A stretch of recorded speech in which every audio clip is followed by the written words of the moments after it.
Last কয়েক মাস ধরে সবচেয়ে বেশি হাইপ ক্রিয়েট করা স্মার্টফোন ইনফিনিক্স GT 10 Pro। এই ফোনটা মাত্র 20,000 রুপির একটা স্মার্টফোন, যেটা রিসেন্টলি ইন্ডিয়াতে লঞ্চ করে। ফোনটার লুকটা একবার দেখুন, যেটা নাথিং ফোনের থেকে ইন্সপায়ার্ড। এটা একটা গেমিং স্মার্টফোন। এটাতে মিডিয়াটেক ডায়মেনসিটি 8050 প্রসেসর রয়েছে। রিয়ারে মেইন সেন্সরটা 108 মেগাপিক্সেলের। এর যে ডিসপ্লেটা অ্যামোলেড প্যানেল, 120 হার্টস এর রিফ্রেশ রেট এবং 360 হার্টস এর টাচ স্যাম্পলিং রেট। এর সাথে চার্জার দেওয়া হয়েছে 45 ওয়াটের এবং সাপোর্ট করবে bypass charging technology. Hello everyone, welcome to AslamZone। আজকের ভিডিওতে থাকছে ইনফিনিক্স GT 10 Pro ফোনটির ইন ডিটেলস, ফোনটি কখন বাংলাদেশে লঞ্চ করতে পারে এবং এর প্রাইসটা কেমন হবে, সেই সকল খুঁটিনাটি বিস্তারিত বিষয় নিয়ে। রিসেন্টলি ইনফিনিক্স GT 10 Pro ফোনটি ইন্ডিয়াতে লঞ্চ করে। আর ইনফিনিক্সের টার্গেটেড কাস্টমার কারা আপনারা জানেন, ইয়ং জেনারেশন যারা একটু গেমিং টেমিং করে তাদের জন্যই এই স্মার্টফোনটি। এই ফোনটার রেয়ার প্যানেলে আমরা নতুন কিছু দেখছি।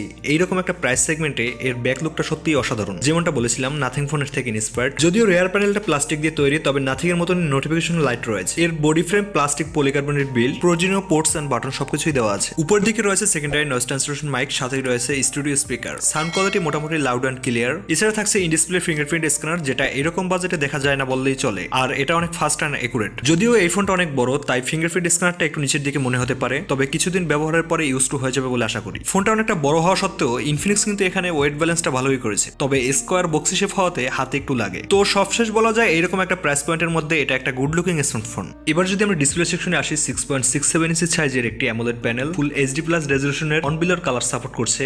এই ডিসপ্লেটা 120 হার্টস হলো এর রিফ্রেশ রেট এবং টাচ স্যাম্পলিং রেট হলো 360 হার্টস এর। এছাড়া 900 নিট পিক ব্রাইটনেস রয়েছে, PPI ডেন্সিটি 395। লোয়ার চিনটা বেশ ন্যারো, পাঞ্চল কাটআউটটা আরো একটু ছোট করা যেত, তবে প্রাইস বিবেচনায় এটা মনে হয় ঠিকঠাকই রয়েছে। ডিসপ্লেটা খুবই কালারফুল, যেহেতু অ্যামোলেড প্যানেল খুব সুন্দর একটা কালার দেয়, তবে কালারটা একটু বুস্টার টাইপের, ডিরেক্ট সানলাইটে একটু স্ট্রাগল করবে। এছাড়া যেহেতু ইনফিনিক্স গেমারদের টার্গেট করে এই ফোনটা নিয়ে এসেছে, এর মানে এই না যে এটা একবারে টপ লেভেলের। বিষয়টা এমন না। বিষয়টা হচ্ছে 20,000 রুপি বলুন বা বাংলাদেশি টাকায় 25,000 টাকার মধ্যে যে স্মার্টফোন রয়েছে তার থেকে ভালো একটা ডিভাইস। প্রসেসর সেকশনে মিডিয়াটেক ডায়মেনসিটি 8050, যেটা 6nm এর একটি প্রসেসর, এবং গ্রাফিক্স সেকশনকে পাওয়ার করছে মালি 7007। ইনফিনিক্স GT 10 Pro ফোনটি থেকে PUBG গেমটা মিডিয়াম টু আল্ট্রা হাই সেটিংসে প্লে করা যায়, তবে ফোনটা একটু গরম হয়। এই প্রসেসরটি কিন্তু যথেষ্ট ভালো একটি প্রসেসর, যার অন্তত score 6,05,000। Out of the box থাকছে অ্যান্ড্রয়েড 13, 8GB র্যাম ও 128GB স্টোরেজ দিয়ে এসেছে, যার স্টোরেজ টাইপ UFS 3.1। তবে আপনি চাইলে দুইটা সিম, একটা মেমোরি কার্ড ব্যবহার করতে পারবেন। দাম অনুযায়ী এই ফোনটার পারফরমেন্স বেশ ভালো। এখানে যে প্রসেসর রয়েছে এবং লেটেস্ট অপারেটিং সিস্টেম দেখছি, সবকিছু মিলিয়ে রেগুলার কাজগুলো খুব সহজে হ্যান্ডেল করতে পারবে এই ফোনটি। এবার যদি আমরা ক্যামেরা সেকশনে আসি,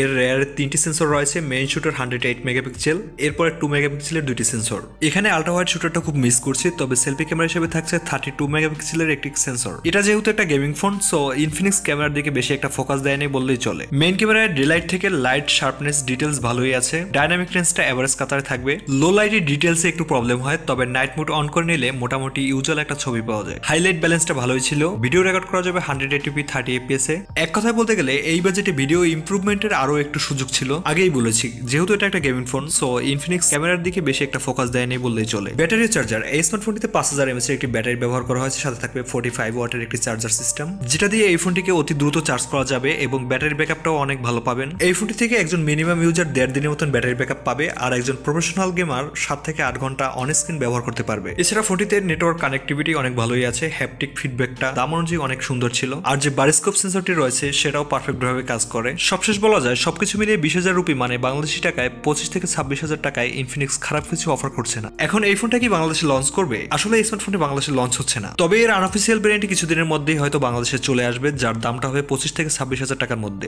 আর যদি ইন ফিউচার অফিসিয়ালটা চলেও আসে, তার দামটা হবে 28 থেকে 30,000 টাকার মধ্যে। তবে আমি মনে করি 28 থেকে 30,000 টাকার মধ্যে এই ফোনটা গেমারদের জন্য একটা ভালো ডিল হবে। সো মাই ব্রাদার, এই ছিল ইনফিনিক্স GT 10 Pro ফোনটির ইন ডিটেলস ফুল রিভিউ। আশা করি এই ফোনটিকে নিয়ে আপনাদের মধ্যে যে ডাউটগুলো ছিল ক্লিয়ার হয়ে গেছে। সো আমাদের এই ভিডিওটি ভালো লাগলে অবশ্যই একটি লাইক ও পাশে থাকা লাল সাবস্ক্রাইব বাটনটি প্রেস করে বেল আইকনটি বাজিয়ে নিন।